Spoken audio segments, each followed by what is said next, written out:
For many people, the Hudsons Bay Company, the Bay for short, is simply a well established Canadian department store.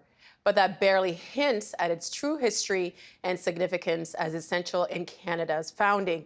In particular, the crucial role played by Indigenous people. Author Stephen Bown's fascinating new biography helps correct the record. It's called The Company, The Rise and Fall of the Hudsons Bay Empire, and it brings Stephen to our virtual studio tonight from Canmore, Alberta. Hi, it's so nice to meet you. Hi, glad to be here. I wanted to start our conversation by reading something that you write in the book. Sheldon, if you could please bring up the board. For most of its existence, the company, governed by several dozen well-connected English aristocrats, seldom directly employed more than 500 workers. For countless generations, its customers, suppliers, and contract workers were the Indigenous peoples who were also friends, associates, competitors, wives, and extended family to all levels of company employees. Over time, it became a widespread domestic institution, an indelible part of the economic and social fabric of northwestern North America. Now, Stephen, it's been said that history is written by the victors. Why did you take the approach of writing about the characters who did play a significant role in shaping the history of the company, but who the victors ignored? Well, you do often hear that exact comment. And for anyone who's interested in Canadian prehistory and who's gone back and read the original sources or read the original journals of the people, you get a very different sense of the history from reading those original things than what's often portrayed in like contemporary like classes or courses or even books or films from today. And I think a lot of the problem that happened over time is that people mistook the source for the story. And when you go and read someone's journal, it's very easy to fall into the trap of telling the story from the point of view of the journal.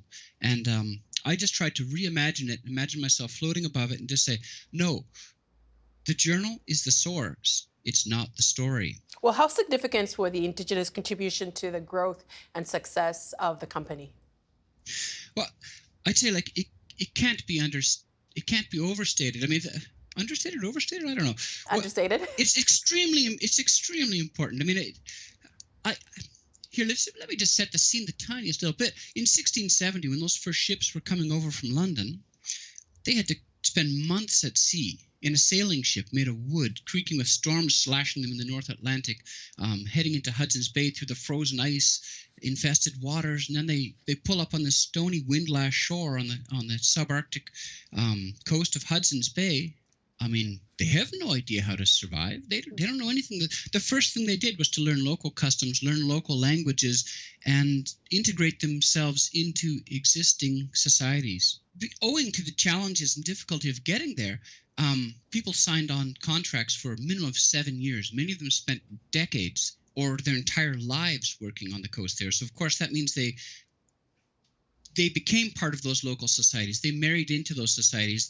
From the very earliest times, they began having children with Indigenous wives. And the company outposts became almost like mini multicultural, multi-genetic, multilingual villages. Most people watching this, when we think of the Hudsons Bay Company, we think of a department store. When the company was founded in 1670, what was it? It was an idea. In 1670, it was an idea that hey, we could maybe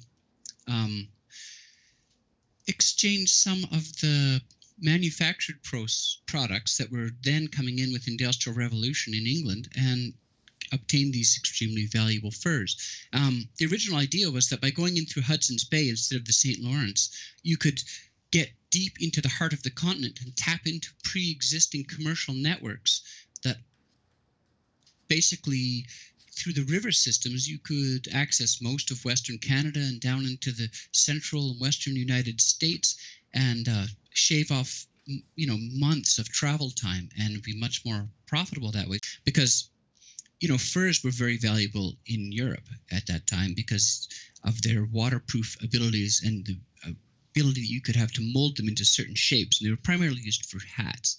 And hats were extremely valuable items at that time, so valuable that people would often pass them down as family heirlooms, and the fashion had to be constantly changed to prevent people from doing that. And the best material for making a prime hat was beaver fur.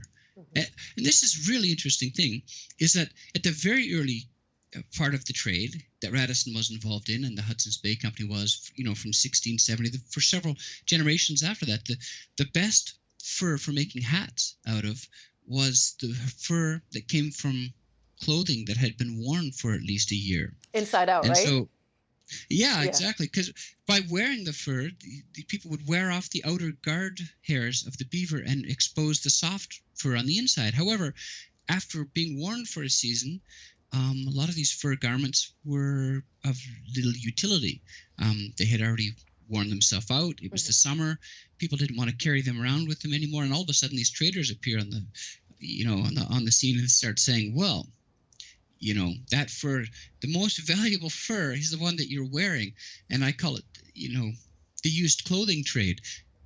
People were about to cast off some clothing, and they could get the greatest number of knives and guns or gunpowder or any other metal utility things for cooking or needles or axes, anything. So it's always a commercial aspect. I mean, sometimes in popular culture, you'll see these references, to red-coated British military officers having to do with the fur trade. None of that is true. The company had nothing to do with any kind of military action ever. It was completely commercial, and as I had mentioned earlier, it was completely integrated into local societies. So, it was a commercial and cultural enterprise. And over time, it became almost, like I mentioned, that only 500 or so employees. That's if you take the narrow definition of who signed legal work contracts that you can search up. I mean, there was at least that many people of mixed heritage or Indigenous background who were also associated with the company. They just didn't sign contracts, and I think that's why it's also easy to overlook their contribution, because they were hunters, guides, translators. Their children were there. All of their wives were there. But of course, because they were women, childcare, food production, clothing manufacture. I mean, that's all happening, of course, but it's not really considered part of the official commercial transactions of the company. But if you just want to broaden your scope of what you consider to be the actions and the commercial behaviors of the company, it includes a lot more people than just who signed employment contracts in London and came overseas. Well, the Hudsons Bay Company eventually set up an extensive trading network. How much of North America did it cover? I mean, the original grant from 1670, which, I should point out that's all that was if one talked about the great monopoly of this powerful company. As we know, there was a few hundred people there on a land that they didn't have a map of, and they had no idea what it was. All it was a protection against domestic competitors from England. But it did cover basically over 40% of modern Canada, and including large areas of the U.S. states. And eventually, its charter was extended to go all the way to the Pacific Ocean and included the American states of Washington, Oregon, Idaho, parts of Montana, and all of British Columbia, too. So it was huge. Its commercial domain was enormous at one point. Massive, right? In scale. You mentioned before that, when the English did come over, they started marrying Indigenous women. How had the company regard those marriages? Well, I mean, I discussed this a little bit in my book. I mean, they would range the full gamut of what would be considered a relationship today. I mean, some of them were short-term and for mutual exploitation. Other of them were intimate and loving and lasted basically the lifetimes of the people involved. I mean, so I don't know that you really want to define it. It's hard to say a marriage would be this or a marriage would be that. I mean, it was according to the customs of the country, and many of those liaisons resulted in people who didn't ever want to leave the Bay area, or who remained in North America, or some of the children were sent back to England for education. Some of them came back. Many of those children from the original liaisons, were the foundation of the whole Métis people. I mean, that is the product of the fur trade. Many of those people ended up being, mixed heritage people became part of the economic and social elite of early Canadian cities. It's just they probably lost their identity over time. Is it fair to say that the Hudson's Bay Company wouldn't have been successful had it not been for those relationships? Oh, absolutely. They were. I mean, as I was just discussing them, all the unrecognized work that all those women did that actually maintained the existence of the company's outposts. I mean, that was vital. I mean, the company could not have existed if it wasn't fully integrated into all of those societies. I think that's pretty clear. And all the children that resulted from that all ended up working for the company too. But the company did want to make sure that those children or those dependents didn't become a burden on them, and that they would be financially responsible for it. And that's particularly the case in the 19th century, the mid-19th century, when George Simpson was involved. He was really wanting to limit the company's liabilities and responsibility as much as possible. I want to talk about George Simpson more in a minute, but I want to talk about some of the personalities that you do feature in the book. Men like Samuel Hearne have been immortalized for their exploration in the New World as an employee of the Hudson's Bay. But key to his success is Matonabi, who was employed by the company. And you and I had a conversation about how to pronounce the names of the people that you feature in the book. Who was he? Well, Matonabi was born right at Prince of Wales Fort, right on Hudson's Bay.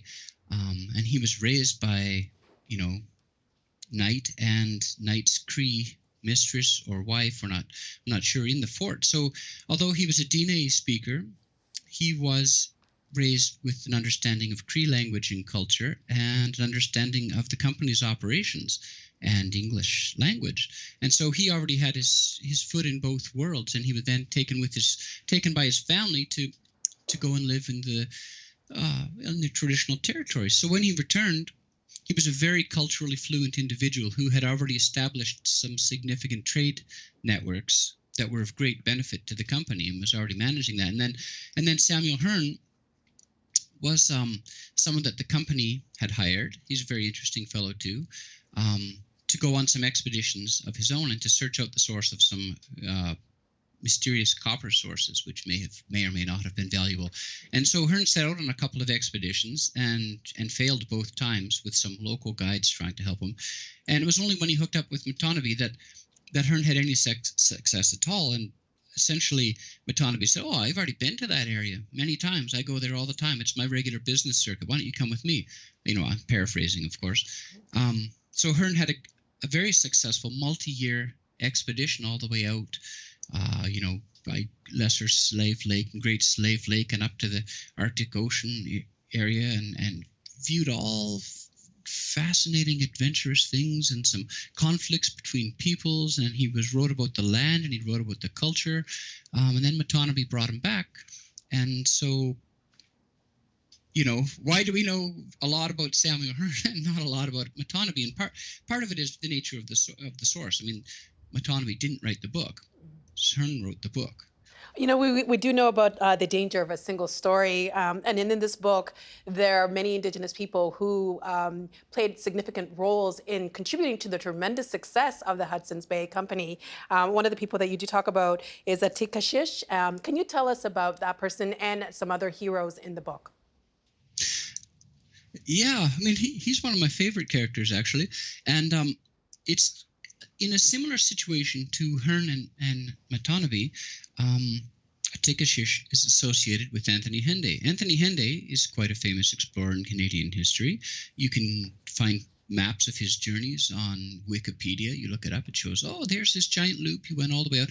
He essentially left a York factory in Hudson's Bay and spent 2 years wending his way through the river systems and across the prairies, where he observed mounted bison hunters on horses that no one had really known existed before. And he was within sight of the Rocky Mountains, and then he went back again. And quite a famous fellow. There's roads named after him. There's university residence towers named after him. There's monuments to his great journey. And yet, for all this time, Anthony Henday was merely a hitchhiker on the regular business circuit of a Cree merchant trader named Atikashish. He writes about Atikashish in his journal and acknowledges him as being the leader of the expedition. Atikashish was a multilingual person who was able to communicate with all the different peoples and navigate through the different cultural complexities of this dynamic economic and political situation that existed beyond the company's operations along the bay, and brought him back to the coast 2 years later. And so, in what sense is Anthony Henday a great explorer, and Atikashish is a person we don't even know the name of? I mean, there should be a big highway through Manitoba, Saskatchewan, and Alberta called the Atikashish Commercial Route that recognizes the role that people like that played in the economy at that time. And these Cree merchant adventurers were controlling virtually all of the retail aspects of the Hudsons Bay Company's inland fur trade.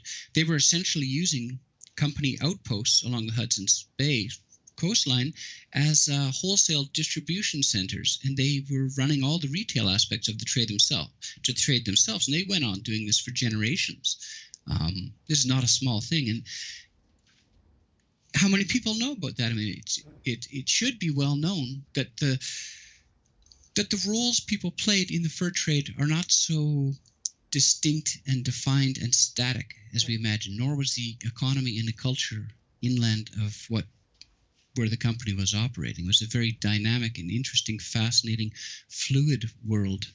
Did Charles II ever consider that there was already people who existed on these lands when he gave away the land? Yeah. Yeah. I mean, I should make that clear. I tried to mention it earlier that people often talk about, that land was given away by this king, and what right did he have to do it? All that document was the original charter of the Hudsons Bay Company. Was the water? The original. All it was it was a protection from domestic competitors in England. Like, it didn't actually, they could write whatever highfalutin language they want, but it was intended to ward off domestic competitors and to stand as a warning to other countries like the French or the Spanish or whatever, that, hey, we're giving our merchants the right to go here, and don't start trespassing with us. The rest of you who might also be thinking of coming across the ocean and going there, we've claimed it for ourselves. And over time it shifted, of course, and by the 19th century, its charter had been updated, and the British government started to impose more imperial objectives upon the company in order to maintain this monopoly after 1820. So there's two distinct phases, and the company needs the whole concept of change over time. The company it was a very different entity after 1820 than it was before 1820. And that's because of George Simpson, right? How did he change the company? Yeah, he's a nasty, repulsive character. I mean, he was absolutely a racist. I don't use that word lightly, but he absolutely was. He also abused women. He abused his own employees. Everything for him was something that he could just seize, claim, control, manipulate, squash for his own personal benefit.